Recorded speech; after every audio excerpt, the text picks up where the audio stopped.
Hello everyone, what is up? It is me, MTG. For today's video, we're going to be taking a look at 8 undefeated decks after the first round of given deck lists from the competitive standard leagues from Magic the Gathering Online. These are something that Wizards of the Coast puts out pretty much every, I want to say like 2 to 3 days. They'll give us some lists that have performed pretty well in competitive standard leagues on Magic the Gathering Online, and this is the first round that they've given us results from Ravnica Allegiance being legal for standard play in Magic the Gathering Online. So we're going to go ahead and take a look at some of those deck lists, talk a little bit about the upcoming standard metagame, what Ravnica Allegiance cards are showing up in some of these new standard decks, and it should be a pretty fun video. Really quickly before the video does begin though, I do want to do kind of a quick little disclaimer. A lot of people are playing Magic the Gathering Arena now for their standard content instead of Magic the Gathering Online. Unfortunately, we don't have any deck lists or results from Arena. All of the results that Wizards of the Coast puts out for us to see publicly are deck lists from competitive standard leagues on Magic the Gathering Online. So everything is coming from MTGO, but of course that could be pretty similar to what we're seeing in the Arena metagame as well. It's just kind of something that I wanted to put out there just to clarify everything, make sure everything was good. So with that being said, we're going to go ahead and hop into the first deck here. We're going to take a look at Sultai Midrange. So this deck is pretty reminiscent of the black-green decks that we saw from last standard, where they were running the Explore creatures, Merfolk Brandwalker, Jade Light Ranger, and then something like Wild Growth Walker as well to really have a bunch of value with the Explore mechanic. And then they had cards like Find Finality to bring back some of those creatures, a big finisher in Carnage Tyrant, and then just a nice value Planeswalker here with something like Vivian Reed. And now we're seeing, again, pretty much a similar strategy to that, except they've added in blue now, which gives access to something like Hostage Taker at the 4-drop slot, which could be a solid way, again, to steal some of your opponent's creatures. This is a possible way of beating Niv Mizzet too. Since the deck doesn't necessarily have a ton of ways to beat Niv Mizzet, you're really looking at Hostage Taker or maybe Vivian Reed to shoot down the Niv Mizzet. So this is a nice answer that we have now, since the deck added blue with Hostage Taker being here. Then we're also seeing some additional blue cards being added in Zegana Utopian Speaker, which works really well with these +1/+1 counters that go along well with the Explore mechanic, as well as Hadana's Climb, which is just an extremely powerful card. I really like Hadana's Climb, and so I'm happy that it's starting to see some standard play. It's just a very, very strong card and can easily steal games later on once the game gets going. And this isn't the kind of deck that's just going to run you over on like turn 2 or turn 3 like the Boros aggro decks are trying to doing. This is the kind of deck that's willing to go later on into the game and just kind of slow things down, grind you out a little bit, and then take over with a Hadana's Climb or take over with some of these other big creatures like Carnage Tyrant or generate value with Vivian Reed, something along those lines. Another big inclusion here that we have is the Growth Chamber Guardian. You're going to see Growth Chamber Guardian actually show up in a couple of these lists. When we first saw Growth Chamber Guardian get spoiled, I immediately pointed it out as one of those cards that was going to be a pretty big thing in Standard. I thought that this card was possibly one of the best cards for Standard from Ravnica Allegiance, and it looks like so far that is showing to be true. This is a very premium 2-drop, taking over the slot that generally you would see something like a Thorn Lieutenant or some other just like reasonable 2-drop. You're really going to see those kind of cards just kind of disappearing and being replaced with Growth Chamber Guardian. It works well with the +1/+1 counters theme because of Adapt here, and then also the ability to just essentially draw you cards because you can find additional Growth Chamber Guardians.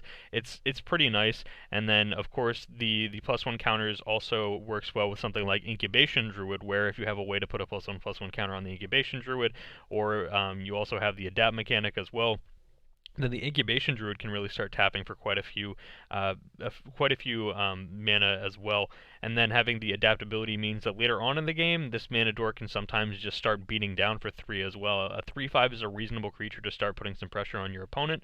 And then the final card to talk about here would be something like the Biogenic Ooze from, if it'll show up, there we go. The Biogenic Ooze from Ravnica Allegiance, again, deals a little bit with the +1/+1 counters thing. Put a +1/+1 counter on each ooze you control, and then again, it's another just grindy value card, which we're seeing here from this Sultai mid-range +1/+1 counter strategy. So I really like this list. I think it's a fun one. I think something I'd like to see in the sideboard for future lists like these would be the Hydroid Crisis, something like that as well. Just additional card draw draw, since you are losing out on the card draw of, they used to run like Midnight Reaper in these kind of decks, but you don't have Midnight Reaper here anymore for the card draw, so I think another piece of card draw I'd like to see would be something like Hydroid Krasis. It works well with Incubation Druid as well, being able to tap for quite a few mana to put into that big X spell later on, so I think I would like to see something like that in this list in some number, maybe even just a 1 or 2 of, but you also do just have the Carnage Tyrant too to be a big creature to take over things, but in terms of card draw, I'd like to see Hydroid Krasis.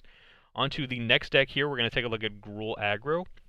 The reason I chose this Gruel Aggro list was because it's so cookie cutter that you guys can really make any changes to this that you're really looking to make. Everything is just a 4 of, even for the basics, you're looking at two playsets of forest, 2 playsets of mountains, just 4 of everything, and then 8 forests, 8 mountains, very, very cookie cutter. You're seeing Ravnica Allegiance cards here, Growth Chamber Guardian we already talked about, the Zertog Goblin, very aggressive little 2-drop here as well, could be a 2/2 haste or a 2 mana 3/3, either of which is great. The Gruel Spellbreaker, again, very powerful card as well, and then you're seeing Skargan Hellkite as well as kind of the big finisher in this deck because it has the ability to just attack for 4 right away in the air, which is very, very strong, and if you need to just kind of play more defensively, you can just put the +1/+1 counter on this, maybe use it to block a creature, stay alive an extra turn, and then try and use that activated ability to maybe blow up 2 of your opponent's creatures or something like that. So then, in the sideboard, something else we're seeing here, 4 full copies of Cindervines. This is going to be a great card against the control matchup, so I really like having the 4 Cindervines here, and then everything else is pretty much just nice and simple, 1 Rhythm of the Wild in the sideboard as well, but we're going to have a very interesting Rhythm of the Wild deck coming up here in just a second, so I'm not going to talk too much about Rhythm of the Wild right now, but again, I did just want to show this Gruel Aggro list. There was a couple lists that did pretty well for Gruel Aggro, but I wanted to show this one in particular because it shows that you can just take some 4-ofs, put them in your deck, and then just take the best cards in the format in the given colors, run 4 of them, and then you can put up some good results with it. And this is a great starting point, like I said, if you wanted to make some own changes to a deck and kind of personalize it yourself, this would be a great starting point for Gruel Aggro. Next up, we're going to take a look at Rakdos Control. This is pretty reminiscent of the big red decks that we saw before, where you're running the bigger red creatures like Siege Gang Commander, Rekindling Phoenix, and then you're also playing cards like Treasure Map, making a bunch of those, treasure tokens, generating some value through there, and then trying to finish off your opponent with possibly a big Banefire. In the past, we've also seen cards as well, like Karn would be included in this deck, just a nice little value engine there. And so what we're seeing here is that now they're including black in it because of the addition of Blood Crypt being added to the format from Ravnica Allegiance. We had essentially Rakdos Guildgate, we had Cinder Barons or whatever it was called, the black-red dual land that's essentially the same thing as Rakdos Guildgate, that's not a gate. We had that in the format before, but now that we have Blood Crypt, it makes it a lot easier to make this sort of a splash. And so the splashes that we're seeing here are Duress to, again, help with the control matchup.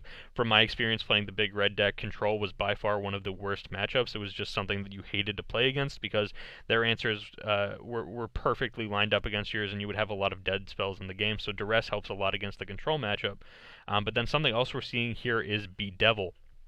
Bedevil essentially takes the place of Fight with Fire in the main board here. So instead of seeing Fight with Fire, we're relying more on the Banefire finishes instead of the Fight with Fire finishes, which I think is pretty strong. I like the Banefire finishes a lot more because it's protected against the counter magic.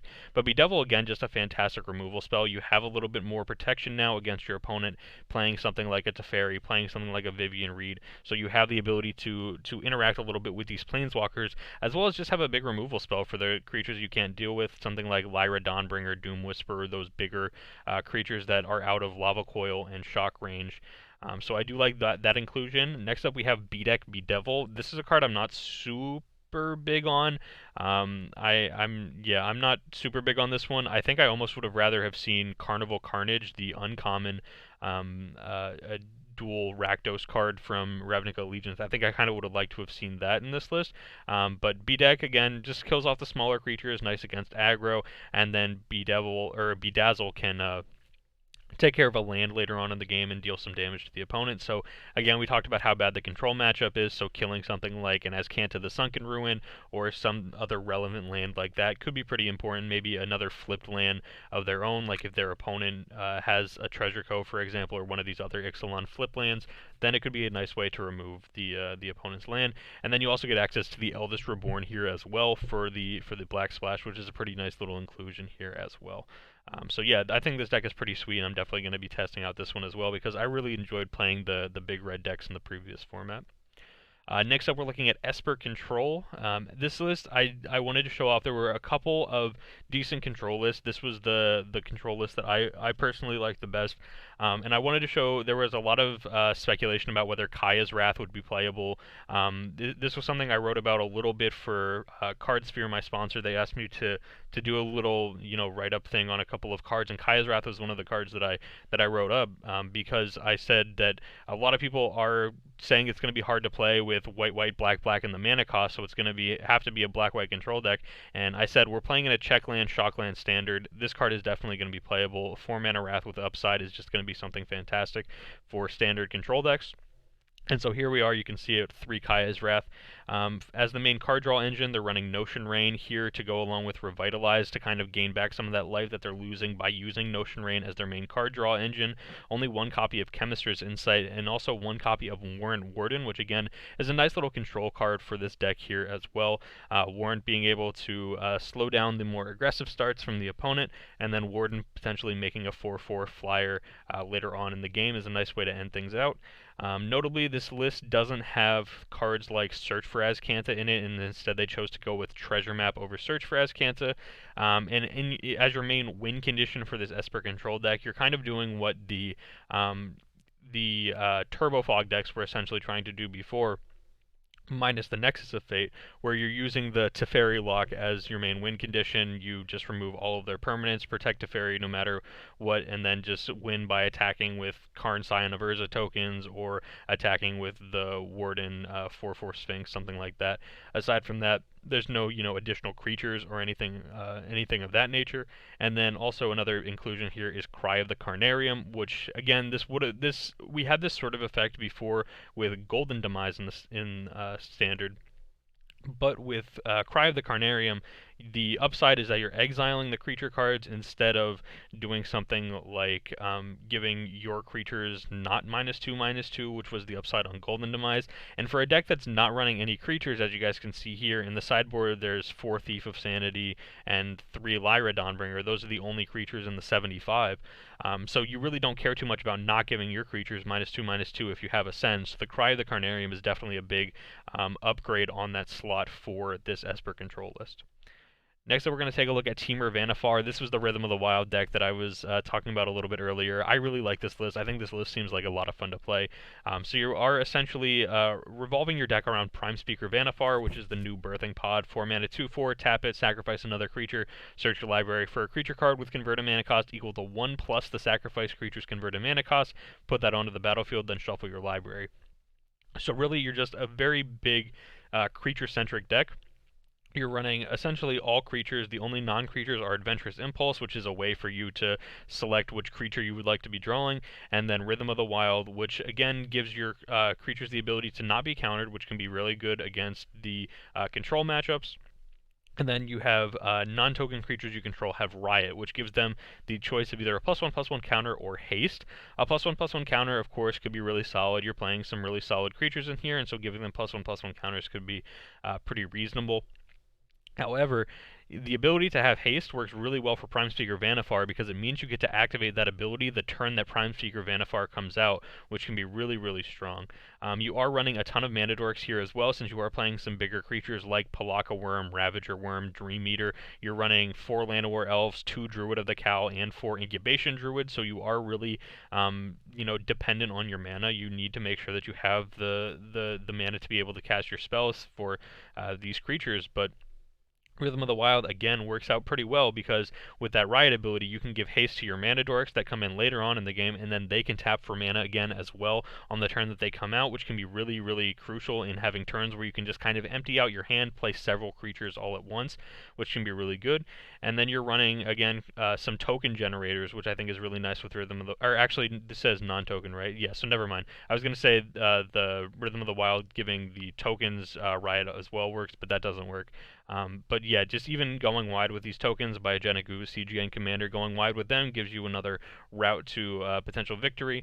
And so yeah, I like these. You have the ability to work your way up the chain. You can start off with something like sacrificing an Incubation Druid to the Prime Speaker to find your Sailor of Means. Sailor of Means is a solid card for this deck as well, because it's something that you don't mind sacrificing to Prime Speaker Vannifar, and at the same time, it works well against the aggressive strategies. We still have those Boros aggro decks that are running Sky Martyr, Aspirant, Daunton's Bodyguard, the Legion's Landing to create the 1/1 tokens, these kind of aggressive cards, and Sailor of Means is just a fantastic roadblock against them. Manages to kill the smaller creature while sticking around on the battlefield, and you get a treasure token to boot as well, which can be really, really strong. Again, since you are 3-color, it can act as a little bit of mana fixing, or a little bit of ramp if you wanted to go turn 3 Sailor of Means into something like a turn 4 Siege Gang Commander, turn 4 Biogenic Ooze, and this is assuming that you didn't already have something like a Llanowar Elves on turn 1, or a Druid of the Cowl on turn 2 to potentially ramp you up even further. So I do really like this list here, the Temur Vannifar list from Kamazemi is how I would assume that's pronounced. Really, really like this list. Next list we're going to take a look at here is Lesniak Tokens. This is a little bit different from the Lesniak Tokens list that we've seen in the past. The Lesniak Tokens from last standard season was running cards like Saproling Migration to just generate a very wide board. This list focuses more on the 2-drops and having them as creatures, because you're running a Johnny Adversary of Tyrants in this list, which works a lot better with these basic 2-drop creatures than it does with, you know, something like a Saproling Migration. What you're sacrificing by going with something like Amara Solo the Accord, or I guess Amara's already in here, but you're only running 3 Amara in this list, but adding in the 4 Growth Chamber Guardian and the 4 Incubation Druid, what you're sacrificing from playing those cards is that it's less likely that you're going to have Venerated Loxodon on turn 3. It used to be turn 1, you play some sort of 1-mana thing, turn 2 you would play some sort of a thing, and then by turn 3 you would have access to Venerated Loxodon, and then the Saproling Migration would be a way of you to still have turn 3 Venerated Loxodon, even if you missed that 1-mana spell on turn 1. So you're sacrificing the chance of Venerated Loxodon coming out on turn 3 as consistently by adding in these extra 2-drops, the Incubation Druid, the Growth Chamber Guardian, and those sort of cards that work really well with a Johnny, but at the same time they do still work really well with Venerated Loxodon, because the Growth Chamber Guardian, if you're going to tap the Growth Chamber Guardian to bring out your Venerated Loxodon, you're putting a +1/+1 counter on it, therefore you get to go find a second Growth Chamber Guardian. If you go ahead and put a counter on your Incubation Druid, suddenly it's tapping for a bunch of mana, which works really well when you want to just overtake the board with a flourish and just win with one giant attack, or if you want to make a bunch of tokens with the March of the Multitude. So it is a little bit different from the green-white tokens list that we saw in the past, with a little bit more of a focus now on these 2-drop creatures instead of going, you know, super wide. I do like this list. I think it's pretty simple, but at the same time very effective, which is pretty nice. And then of course you just have Legion's Landing, History of Benalia, Conclave Tribunal. You've got your good removal for the tokens deck. You got another way to generate tokens, and then you've got Legion's Landing, which does still give you access to turn 3 Venerated Loxodon if you go turn 1 Legion's Landing into turn 2 2-drop. But at the same time, it's not quite as consistent as we've already talked about, that you're going to have the Loxodon on 3. You're much more reliant on going a little bit later on in the game and having a more powerful later game than you are having a more aggressive start to the game. Next deck we're going to take a look at here, Mardu Aristocrats. This deck is super sweet. You're playing 3-color, red, black, and white, and you're really focusing on a ton of these brand new cards from Ravnica Allegiance, which I think is super cool. You're playing almost all creatures that were newly printed here. So you're looking at Footlight Fiend, which is new from Ravnica Allegiance, Gutterbones, which is new from Ravnica Allegiance, Hero of Precinct 1, new from Ravnica Allegiance, Pitiless Pontiff, new from Ravnica Allegiance, Priest of Forgotten Gods, new from Ravnica Allegiance, Judith the Scourge Diva, new from Ravnica Allegiance, and then we get into Midnight Reaper and Elenda. So what you're really trying to do with this deck is just, again, grind out your opponent. You're generating a lot of value with these smaller creatures. You have good removal spells too, because you're in Mardu, so you get to run Carnival Carnage, which I think Carnival Carnage is going to be a solid card, getting to deal with these smaller 1-drops like Sky Martyr, Aspirant, Healer's Hawk, those sort of 1-drops early on in the game, and later on in the game just having the ability to be a blightening effect on your opponent. Very, very strong. Mortify I like as well, having the ability to remove enchantments as well as creatures, so whatever pesky card is in your way, you can go ahead and just remove it. And then you're generating a lot of value from your creatures dying here, is the main purpose of an Aristocrat style strategy. You have good death triggers. If Gutterbones was to die, you don't really mind if it'll show up. There we go. If Gutterbones dies, you don't really mind because you can just bring it back. If the Footlight Fiend dies, you go ahead and you get some value out of that by having it die and deal 1 damage to any target. Hero of Precinct 1 is the chosen 2-drop here because it can create some additional creatures that you can sacrifice and not really care too much about them. And you are playing several multicolored spells.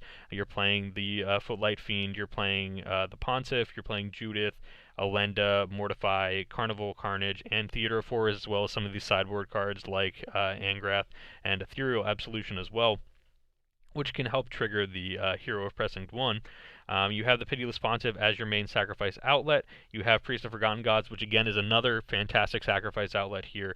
Very, very powerful ability on the Priest. Judith allows your smaller tokens to become a little bit bigger, and you again generate some value off of your creatures dying, having each of them, essentially ping your opponent for 1. It deals it to 1 to any target, so you can also deal it to some smaller creatures as well. Maybe sack 3 of your creatures to kill an opponent's creature with 3 toughness, something like that. Midnight Reaper, good card draw engine for this deck. That's the main reason it's in here. You really want to continuously have more creatures coming in that you can just sacrifice, and Midnight Reaper is a fantastic way to do something like that. Alenda the Dusk Rose, again, cares about creatures dying, so she can be great for that, and then create some additional 1/1s that, again, works really well with something like Judith, where the other creatures you control get +1/+0, buffs those 1/1s into 2/1s, which can be really strong as well. You don't get the additional bonus because it is whenever a non-token creature you control dies, that's when Judith triggers, but those other creatures still get +1/+0, so that'll still work for the tokens, which is nice for Judith. So I think this deck is pretty sweet. You have Theater of Horrors here again as just a little bit of additional card draw. If you have a Spectacle happen, then you get to play some of the cards that are exiled with Theater of Horrors. And yeah, I think this deck is pretty sweet. I think there might be an argument that some point in the future we might see a Mardu Aristocrat style strategy running Gruesome Menagerie. I think that would be a pretty sweet little inclusion. Bring back something like a Footlight Fiend, a Pitiless Pontiff, and maybe a Midnight Reaper, or bring back Judas, something like that. I could definitely see that happening. Or maybe even just in the sideboard, instead of running the Angrath, run like 2 copies of Gruesome Menagerie in the sideboard. I think that would be pretty sweet for this Mardu Aristocrat style strategy. Since you want your things to die anyway, bringing them back out of the graveyard, you can really generate a lot of value from that. And finally, this takes us on to the last deck we're going to talk about for today. This is going to be Temur Control. This is going to be your Wilderness Reclamation Nexus of Fate deck that I chose for this video. It's broken, guys. It's pretty broken. Nexus of Fate and Wilderness Reclamation. Wilderness Reclamation saying at the beginning of your end step, untap all lands you control. So if you play Wilderness Reclamation on turn 4 and then have it, you can tap your mana for just to float the mana in response to the Wilderness Reclamation trigger. The Reclamation trigger goes off, and then you have all this mana in your pool, plus now all of your untapped lands. You can use that to cast a very early Nexus of Fate.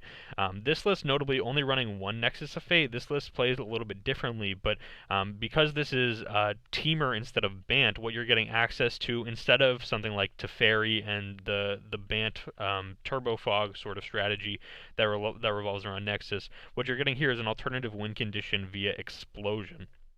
With Wilderness Reclamation, you can go ahead, tap all your lands for the mana, and then again, you have the trigger happen, you can tap all that mana again, just generate a very big explosion here. You get to draw a ton of cards, deal some damage to your opponent. If all else fails, you're also just like a reasonable Murmuring Mystic deck here. Also, you have a bunch of spells here, 28 of them to trigger the Murmuring Mystic, so you have the ability to do that. And it also kind of keeps your opponent in check too, because normally against this kind of a strategy, you would want to sideboard out all of your creature removal.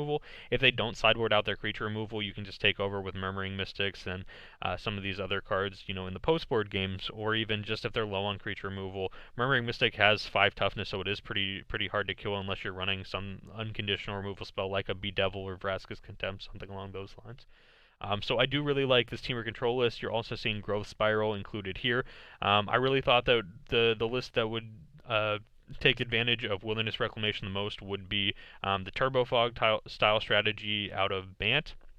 But again, what we're seeing here is that instead of Teferi win condition, you're seeing the Expansion Explosion win condition added in to go along with Nexus of Fate, and I think that that's a pretty sweet inclusion. I really like that as just a good little card draw engine if you need it, or just a way to finish off the opponent. So very sweet little deck here in Temur Control. This is going to be what I believe to be the boogeyman of the format. Another notable thing with Wilderness Reclamation, it is an enchantment, so when we talked about those decks running Mortify earlier as well, which is a new card from, or I guess a reprinted card for Ravnica Allegiance that can kill a creature or kill an enchantment, Wilderness Reclamation is going to be a great target for those Mortifies that people are running as well. So something to keep in mind there. Hopefully you guys did enjoy today's video. We're going to go ahead and talk about each of these one more time quick. We had the Sultai Midrange deck, Gruel Aggro, Rakdos Control, Esper Control, Temur Lesniak Tokens, Mardu Aristocrats, and finally Temur Control. Like I said, hopefully you guys did enjoy today's video. If you guys did, a like on this video as well as a subscription to the channel would be immensely appreciated. Let me know your thoughts about these decks down below in the comments section, and I'll see you guys here next time.